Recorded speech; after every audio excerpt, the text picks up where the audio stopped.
Hey everyone, I'm Matthew, and this is The Matthew Kent Show, a podcast about going from average to awesome, where I share my thoughts on my journey to become healthy, wealthy, and wise.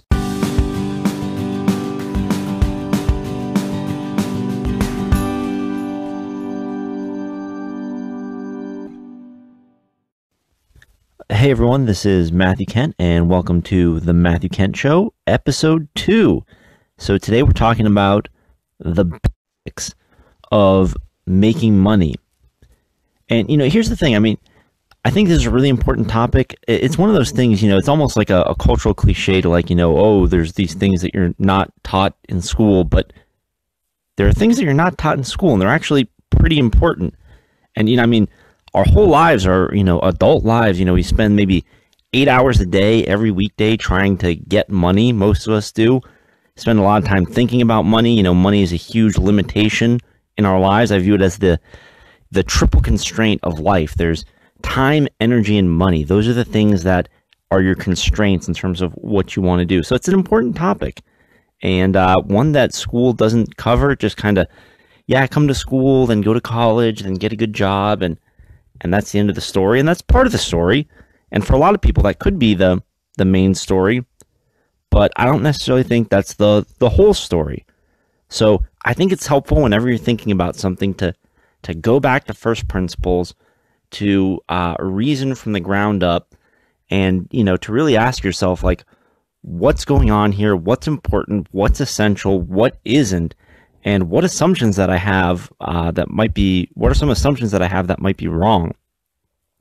So when we start thinking about money, I've got a question for you right off the bat. It's an important one, and it's one that you might never have asked yourself before. And that is, how many ways do you think there actually are to make money? I'll give you a second to think about that while I riff here for a second. It's an interesting thing because, like I said, I don't know that people ever really ask this question or go through the thought exercise of thinking about it. And as you're thinking about it, you're probably like, well, man, there's too many for me to count. And that's one answer that I accept to this question, which is, hey, there's basically infinite ways to make money. So a lot of the ways that people are making money now didn't exist 10 years ago. So right now, I read an article not too long ago that said something to the effect of, posting on Instagram has become the new summer job. So in other words, one way to make money right now is to be what they call an influencer, or specifically an Instagram influencer in this case. So you have a lot of followers, and so brands pay you to post sponsored content. And a lot of kids are like, well, I don't want to get a job, but I'm really good at Instagram, so I'm going to try my luck at this thing. And that didn't exist 10 years ago. You couldn't make money posting pictures on Instagram. So some of the ways that exist now to make money didn't exist 10 years ago. And I'm sure some of the ways that people are making money 10 years from now don't exist today. So one way that we can look at this is, look, the possibilities are limitless here. You can do almost anything and be able to monetize it. But as we reason from first principles, I think there's an even better answer out there, an even more helpful answer to the question, how many ways are there to make money? And so I think my favorite answer to this question is one. There is one way to make money. That's a pretty bold statement. Now, I'm going to let you think about what that one way to make money is. But first, I'll just add the disclaimer here that, there's other ways to get money besides making it. So you could steal it. You could win the lottery. You could find it. You could find it. I think I found money up to $100 just on the street. Literally, I found a $100 bill one time, and I just, out there, didn't know who owned it, and I got to keep it. That was pretty cool. Most of the time when I find money, it's like a penny, but hey, sometimes it's, it can be bigger. I seriously doubt I'll ever just, find $1 million and just be allowed to keep it like that. But hey, you can find money. The thing that all these things, though, these ways of making money, winning the lottery, finding it, stealing it, the thing that they all have in common is that none of them are reliable, practical ways to make a living, right? You can't rely on the fact that you're going to win the lottery. You're probably not going to win the lottery. Please don't play the lottery. Again, like I said, you you might even not believe me that I found $100 on the ground one time, because you're like, that's a lot of money to find. Like it's just not a reliable way to go about things to find money. So, you can find maybe like a quarter, and that's getting pretty lucky. So the problem with stealing, first of all, it's immoral. So don't steal. Please don't steal. But the other thing is, people don't want to be stolen from. So they're like actively trying to prevent you from stealing. So that one's not reliable either. So really, if you want to get money, you're going to have to earn it honestly. You're going to have to make money. And so how do you do that? What's the one way to make money? Now, I think when I ask most people this, their answer is something to the effect of, well, it's about hard work. And I like this answer. I don't think it's the right answer. But I do think it's important to acknowledge the fact that hard work is very, very highly correlated with making money. The harder you work, in most cases, the more likely you are to make money. And in most cases, if you are unwilling to work, it's going to be very, very, very hard to make money. So I think there's an obvious connection here. It's an important connection to acknowledge. Hard work and money can and often do go hand in hand, but they don't necessarily go hand in hand. So there's people right now who are making lots and lots and lots of money who aren't working very hard.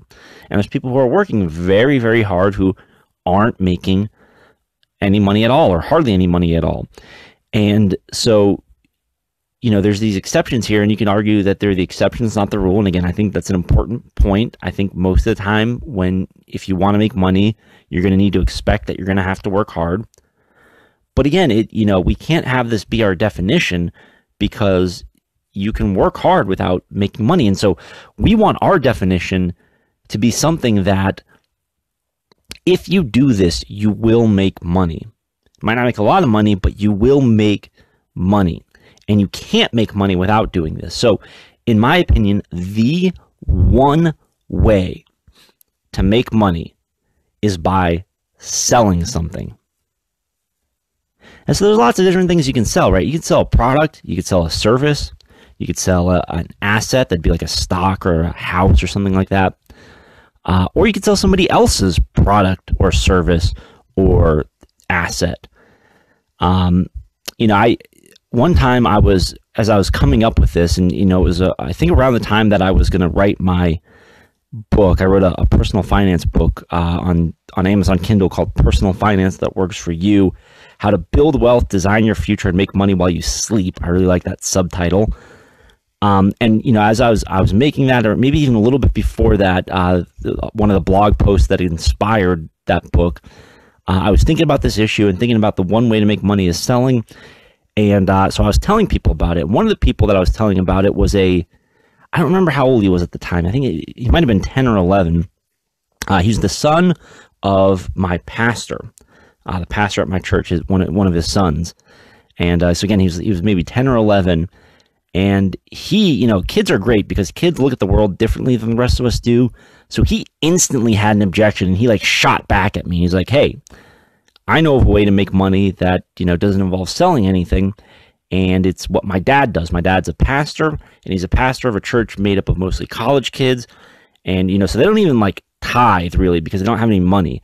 So what happens with him is he goes out and he raises support, and literally they're just people supporting him, donating money to do the job that he does." And so I sat there and I thought about it for a minute, and because that was a good point, and maybe he had found an exception to my rule here. And but then I'm like, well, wait a minute, something is not right here, because your dad goes on more sales calls than almost anybody that I know. Literally only professional salespeople go on more sales calls than he does. Now, he might not call them sales calls, but that's what they are. When he goes and he meets with somebody and he says, "Hey, here's what I'm doing. Will you please support me?" He's trying to close a sale. And what he's selling is his mission.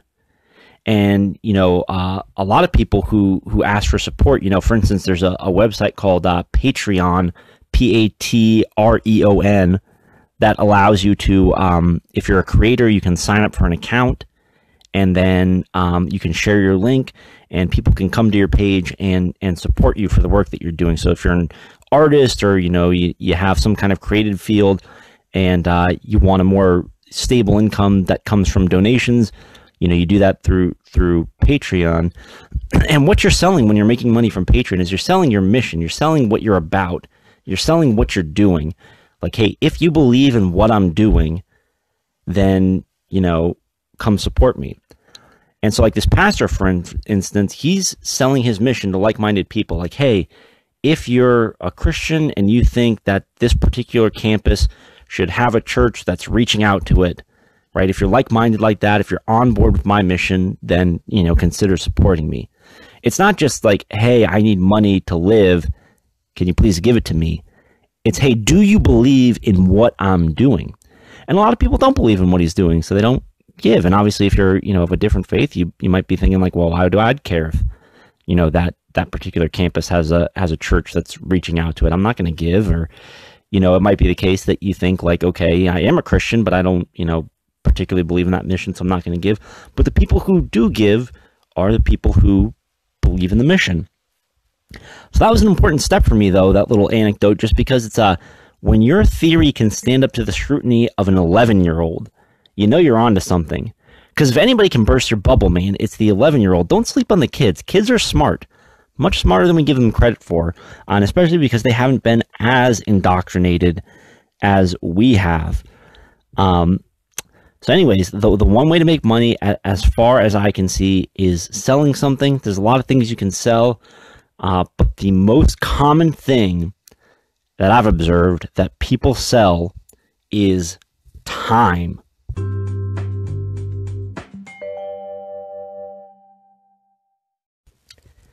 Hey everyone, I've got a question for you. Have you ever thought about starting your own podcast? When I was trying to get this show up and running, I had a lot of questions. The biggest one was, how the heck do I start a podcast? But also I was wondering, how do I get it on Apple Podcasts and Spotify and Stitcher and all those other places where people listen to podcasts? How do I record an episode? How do I make money from my podcast? That's a big one.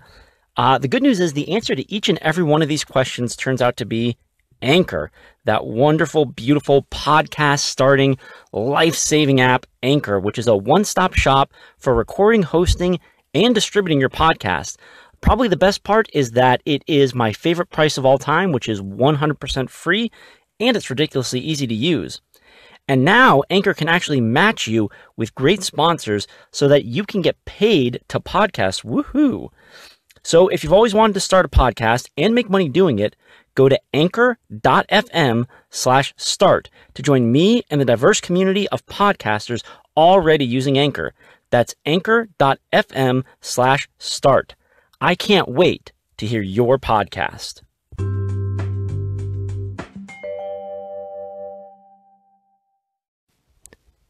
Now, what's interesting is a lot of people might object to the notion that they're selling their time. Most people are selling their time, but they might say, well, I'm selling my expertise, my experience, my skills.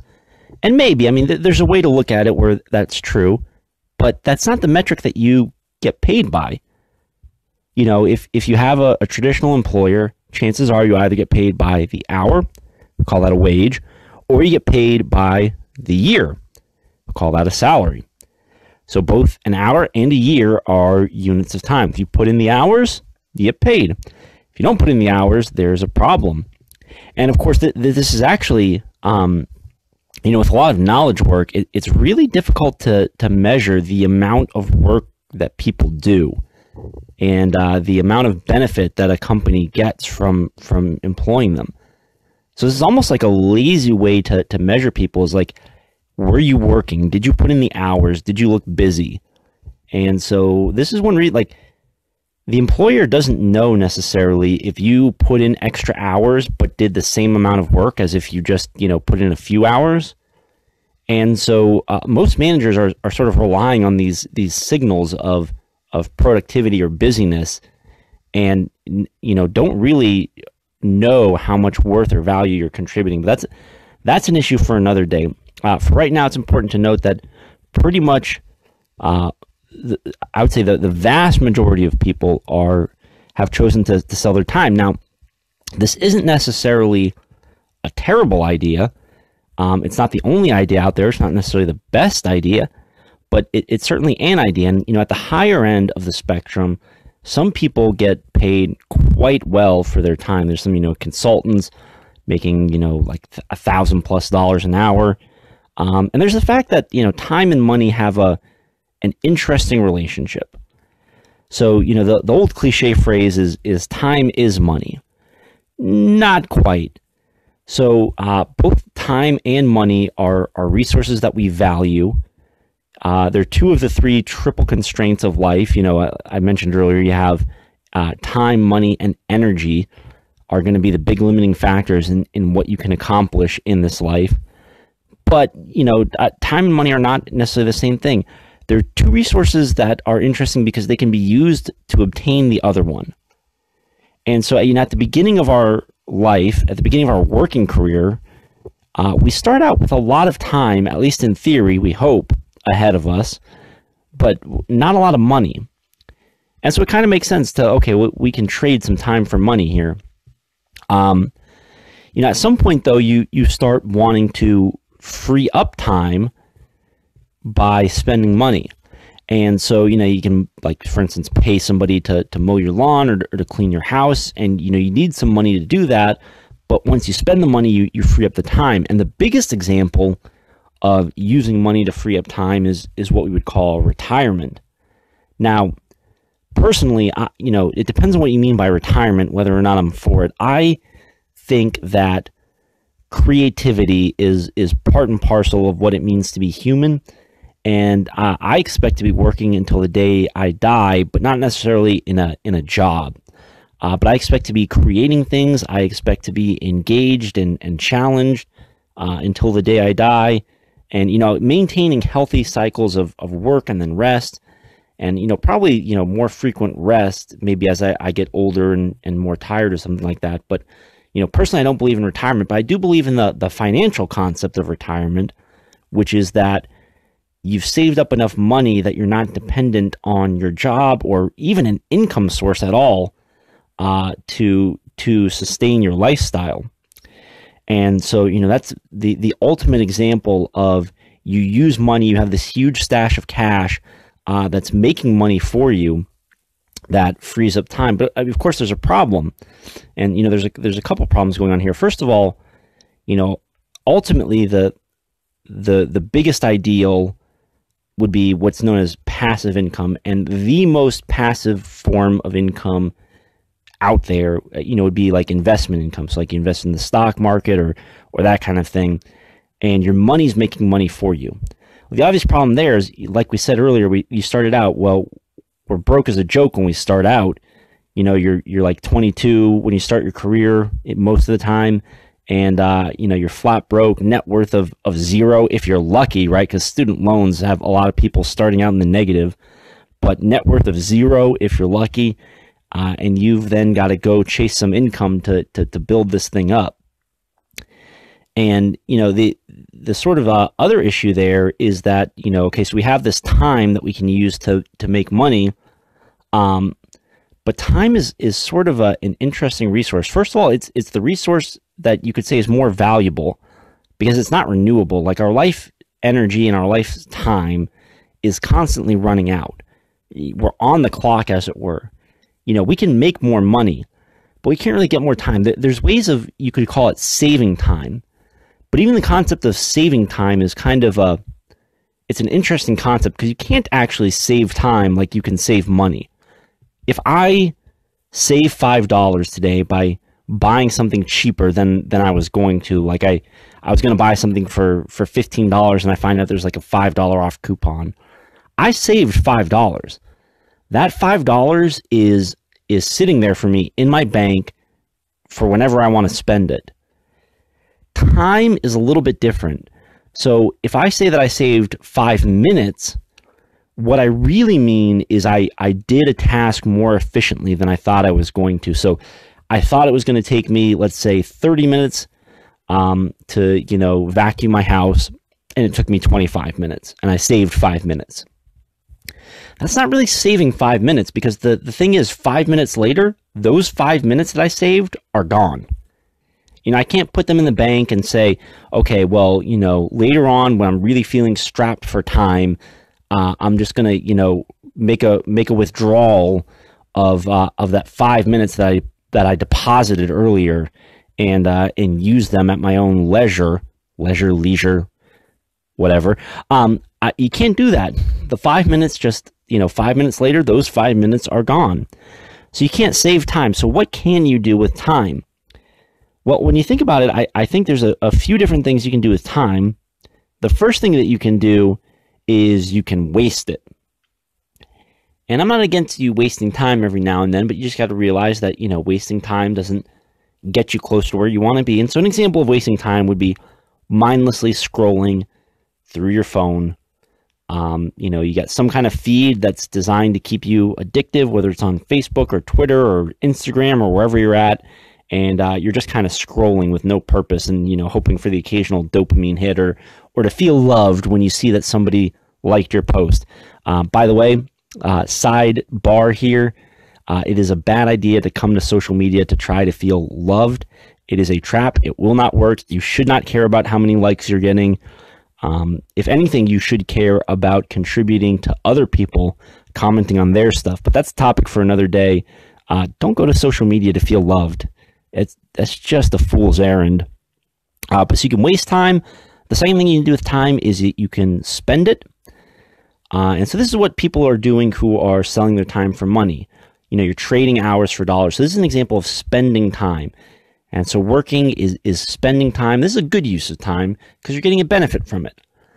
But the important thing to note about spending time is it's just you're getting a current benefit, a present benefit.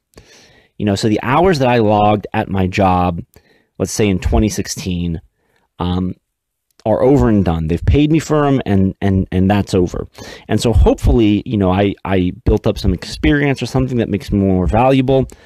But by and large, that time is done for. I've gotten the reward of how I spent that time, and that's over.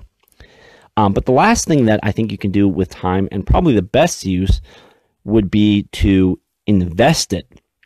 So, time is a resource just like money is, and we often talk about investing money and how smart that is, but you can invest time as well.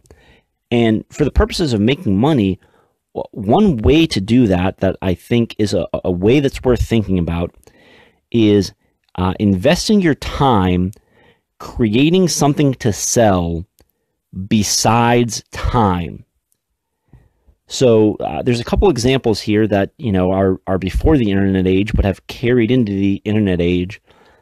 So for instance, books and music albums. So if you record an album, if you were to get paid for playing music, you could do that. You could sell your time and you could say, hey, I'm going to play at this event and you have to pay me this much, but you have to come show up at the event each time. If you record an album, you invest the time once into putting in the work, and then you don't have to continually invest your time to sell the album. Now, of course, there were distribution costs and all that. You only get a cut, sure, that sort of thing. But still, you had this thing that you could sell instead of your time. And not to say that you could entirely transition over to that. I think a lot of musicians had to do sort of both. You'd create this cycle where you'd play shows and you'd have albums there to sell, and it was like another way to make money that you could tack on on top of it. But still, it was something that you had done. You'd put in the effort once, but you could keep getting paid. Books are a similar example. It's hard to write a book. A lot of people want to write a book, they don't finish. But once you have a book, you can keep selling it.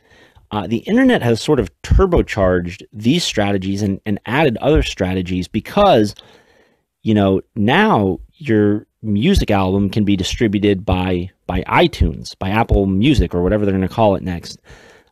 Your book can be distributed by Amazon Kindle. And, there's essentially no extra marginal cost of distributing it to one extra person. They'll still charge you, Amazon will, like, so for instance, if you publish a book on Amazon Kindle and you price it between $2.99 and $9.99, they'll give you a 70% royalty, which is much better than you would have gotten for a physical book. And so the reason they can do that is because there's no additional marginal cost. They don't have to print the book. They don't have to ship the book to a bookstore. The bookstore doesn't have to take their cut. Like literally it's just, you and Amazon that are making money off of this thing. And, really it doesn't matter if you sell your book to 10 people or sell your book to, 100,000 or 1 million or 10 million people. The cost of distributing that book is basically the same.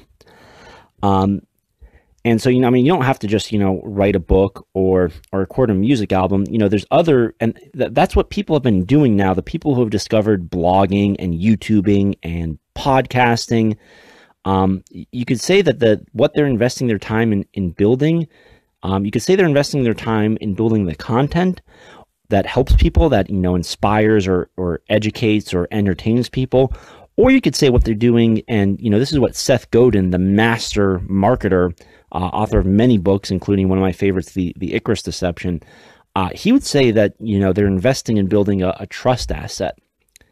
So what I'm doing here, I'm starting this podcast, I have my blog, I write on medium.com, is I try to share thoughts that are worth sharing. I try to share thoughts that are,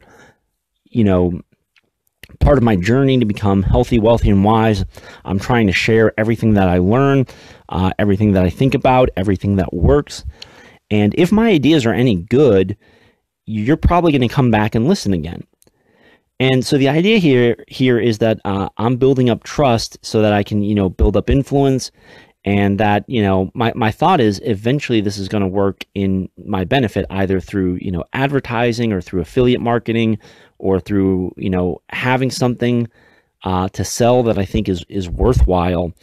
That if I can build up an audience of true fans, people who really appreciate the work that I'm doing, people who have benefited from the ideas that I bring to the table, that eventually, that's going to be highly profitable.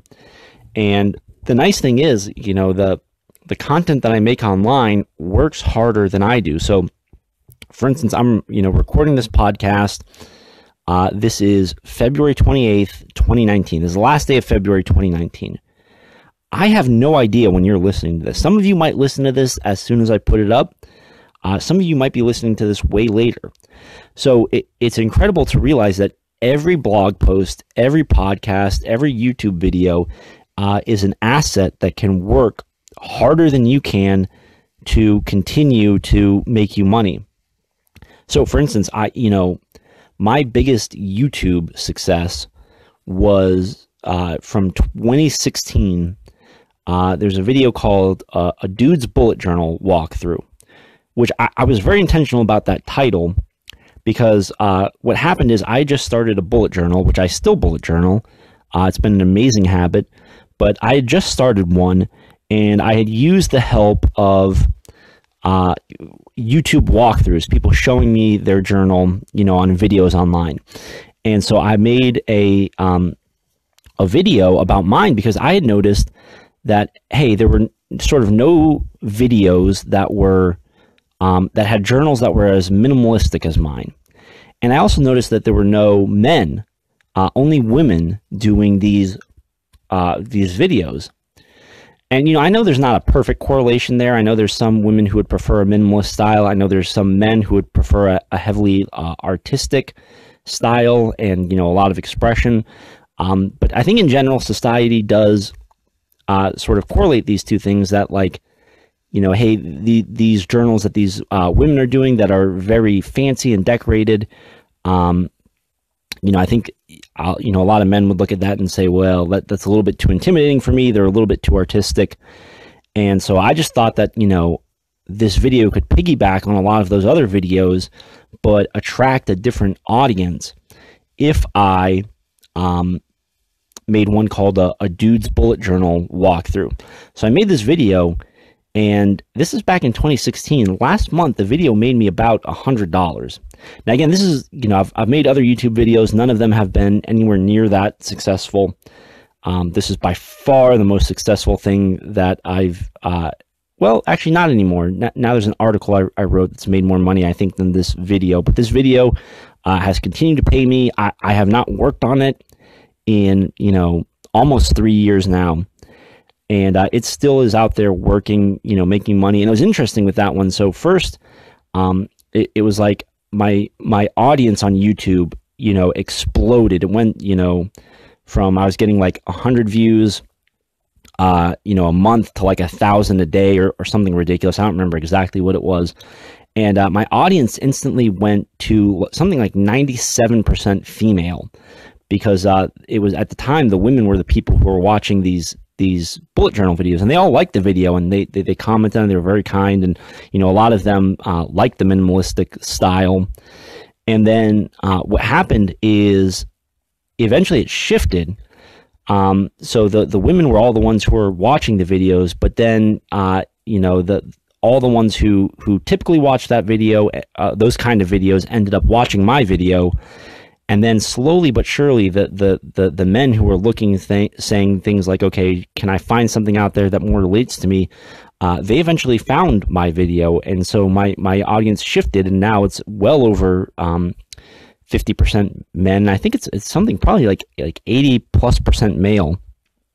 And so it's kind of funny how that worked, almost exactly like I thought it would, is that it met this need. And so first it appealed to the bullet journal audience, which was mostly female at the time. And then it sort of helped bring the men in. And then, I think, like I said, it's been passed. I wrote an article that, for whatever reason, on Medium just did really well. It was called "The Most Productive Thing You Could Do with 10 Free Minutes Alone." And so I think that one, it's made over $1,000 now. I think it's made more than the bullet journal video I did on YouTube, but I'm not 100% sure about that. I'd have to go check. But sort of those are the two most successful things I've done online, and it's crazy because, so for instance, Medium publishes revenue by the week.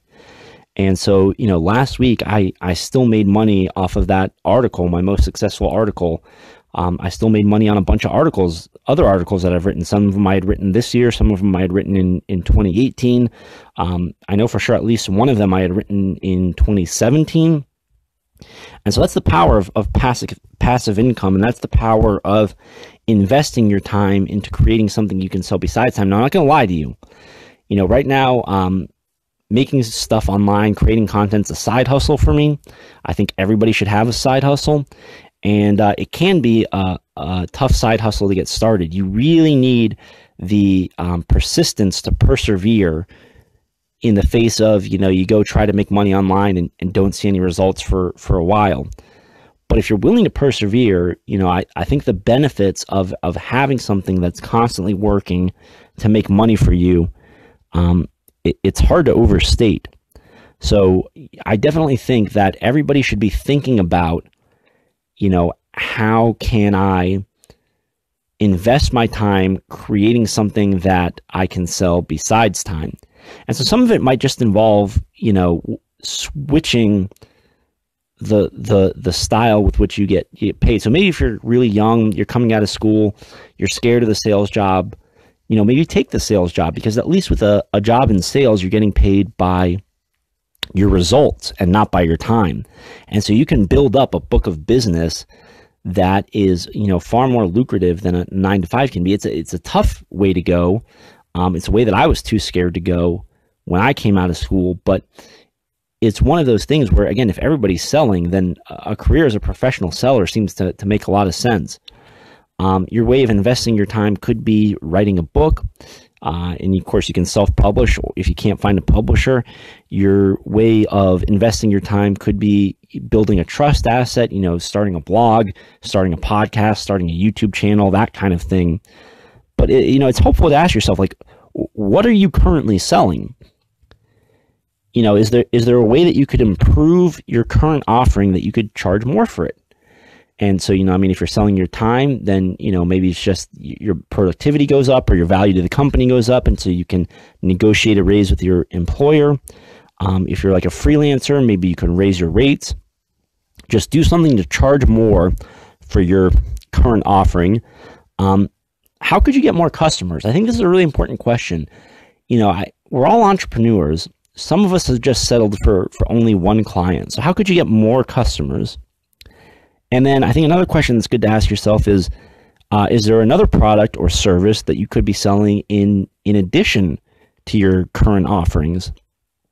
So, for instance, maybe you're selling your time, but maybe you can create something that you can sell on Etsy. Now, of course, something like on Etsy is like you create it, it's like a work of art. And so there's that aspect of you investing time into making each one. So it doesn't quite have that ability to scale, but it's still a good idea for like a starter idea for like a side hustle. And then you can work from there. But and we'll do another episode, I think, on side hustles, because I think we're to the point where it's easy enough to make money in a variety of ways now that, man, like if you're complaining, like I don't have enough money, a side hustle is probably the thing for you. And, here in 2019, and especially like with the internet, and especially with the huge potential that every person has that for very low cost to just kind of bootstrap their way into something that's profitable, like you need a side hustle. So those are the things to think about. Like you are selling something. What are you selling? And could you be selling something else? Could you be charging more for what you're selling? Could you get more customers? And I think those are the ways to start piecing together, thinking about making money. And remember, there's one way to make money by selling. You need to think about how to sell. But another way to answer that question of how many ways are there to make money is infinite. You have more options in front of you than you think you do. And so that's really important to remember, because sometimes it feels like you're stuck. And I know there's times in my life where it's felt like, man, I'm stuck in my career and I'm just never going to make a lot of money. And I'm never going to have enough money for the things that, I want. But it's not necessarily true. It's a lot of work. You've got to go out there and make it happen. But you can do it. I know you can do it. I'm doing it. And man, I wish you good luck on your journey.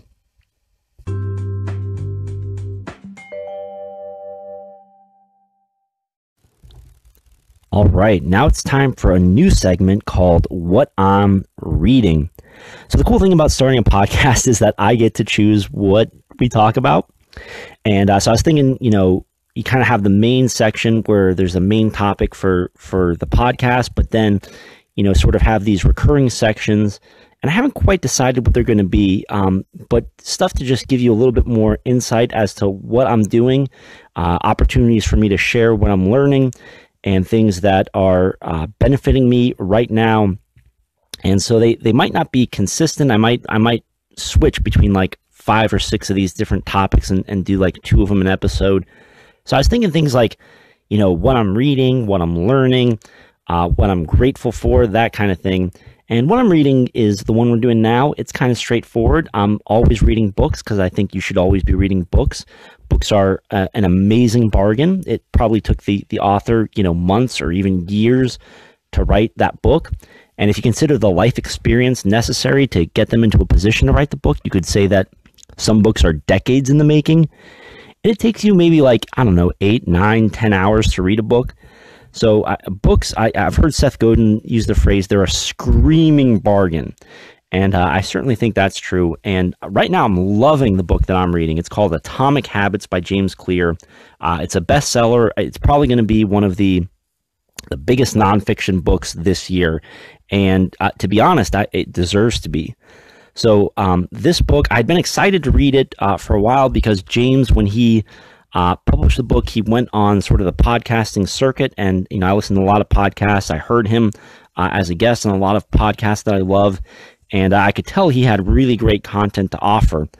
And the book hasn't disappointed me so far. He opens it with an absolutely gripping story about a traumatic injury that he suffered in high school while playing baseball. And so, I think story is the way that we communicate. And it's a powerful way to communicate. It's a great story. It pulls you right in. And then he gets right to work with some really, really, really practical content about habit creation. And our lives are, the results that we get are ultimately going to be determined by the quality of our habits. Bad habits are going to lead to bad results. Good habits are going to lead to good results over time. Time is the best friend of the good habit and the worst enemy of the bad habit. And this is probably the most practical book that I've found on habit formation. There was another good one that I had read from Gretchen Rubin. She's the author of the Happiness Project, is the one that she's best known for. I think the book was called Better Than Before. That was a pretty good book on habit formation. But this might be my favorite that I've ever read. And so I'll just share a little bit about some of the things that I've enjoyed from it. So one of the things that he says is the human brain is a prediction machine. And so this is like a critical insight to understanding our habits, is that your brain's always thinking about, like, what's going to happen next? Is this going to make me feel better? Is it going to make me feel worse? And, that's where like things like procrastination come from, is like, oh man, getting started doing my taxes is going to be unpleasant. So, I'll just get started a little bit later.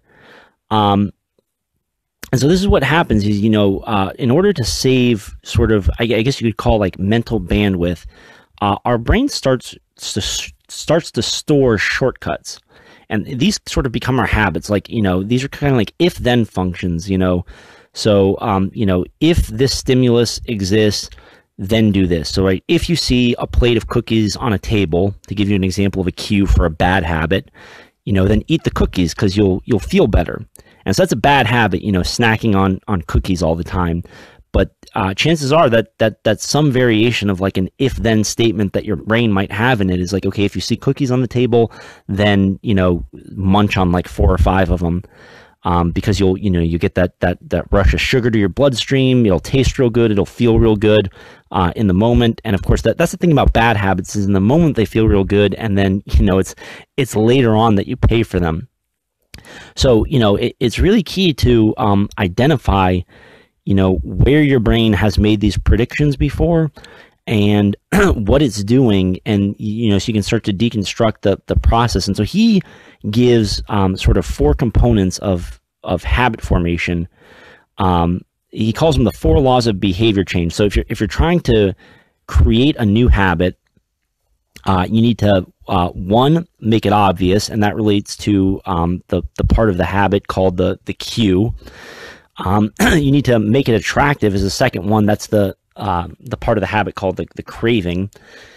You need to make it easy, and that's the actual habit or practice or thing that you do.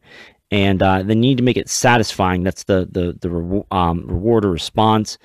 And so make it obvious, make it attractive, make it easy, or make it satisfying. And to break a bad habit, you need to do the opposite. Make it invisible, make it unattractive, make it difficult, and make it unsatisfying. And so this is kind of the approach with every habit, is you look for opportunities.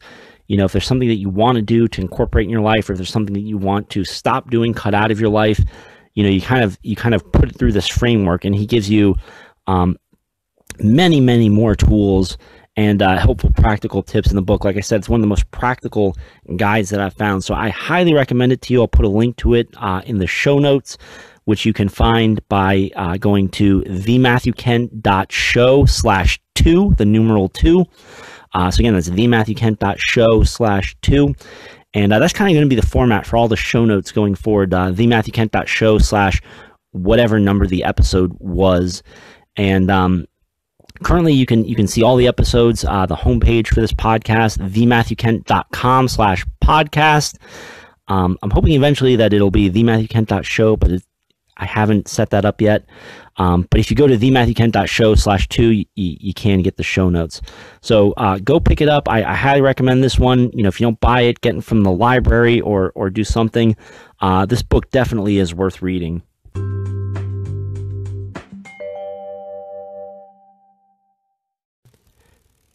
All right, and our last segment today is what I'm grateful for. So here's the thing. I really think that gratitude is the most useful psychological hack on the market, if you even believe in such a thing as psychological hacks. And I remember I was actually just listening to a podcast yesterday. I think it was the Mission Daily with Sean Achor. He's written multiple books about happiness. And he says that, pessimism certainly is genetic, and there's some people who are just predisposed to pessimism because there's almost nothing you can do to move the needle to get them to be more optimistic. And so, anytime you test them, they always test as a pessimist. And that's how, first of all, the tests work. And that's also how you know that this is kind of a hard thing to change. But he said there was one thing that you can do to change it. And you can turn pessimists into optimists by getting them to adopt a gratitude practice.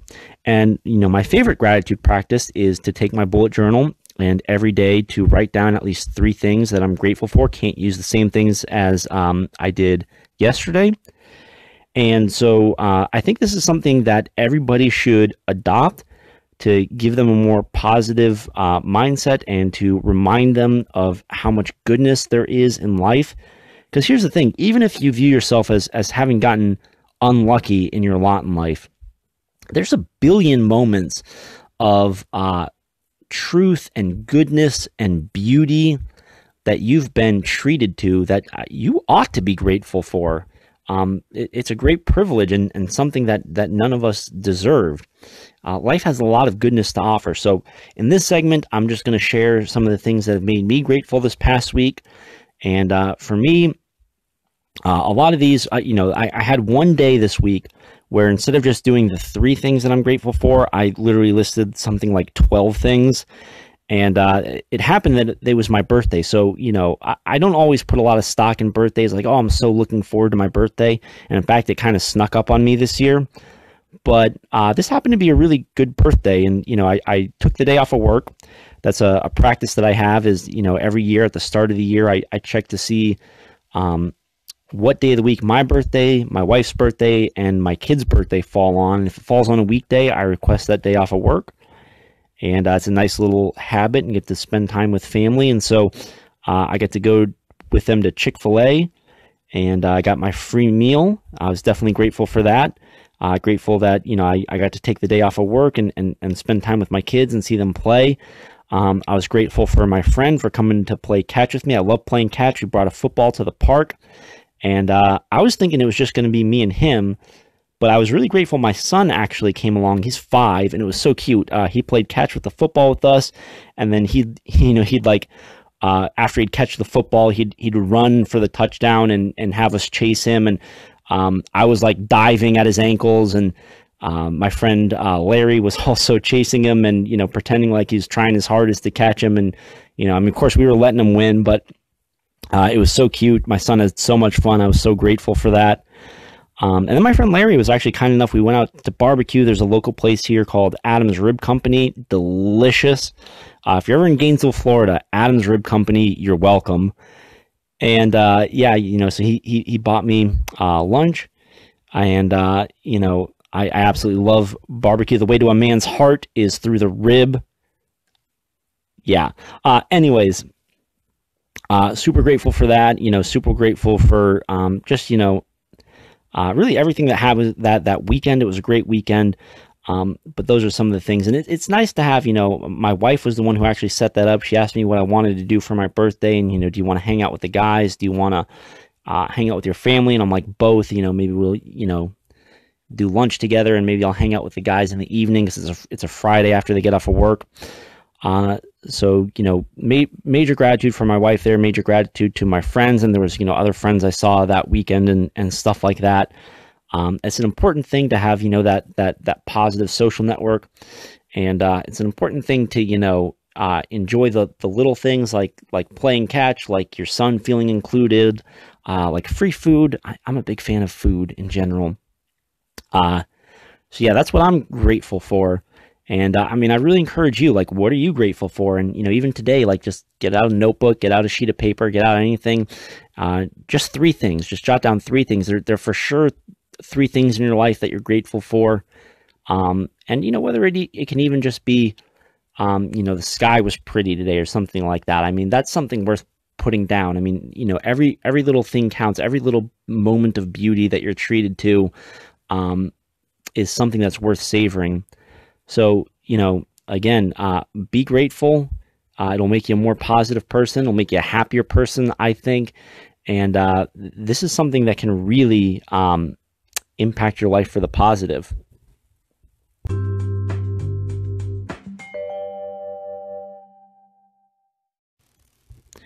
All right, everybody, that is all that I have for you today. Thank you so much for joining me today. I really do appreciate it.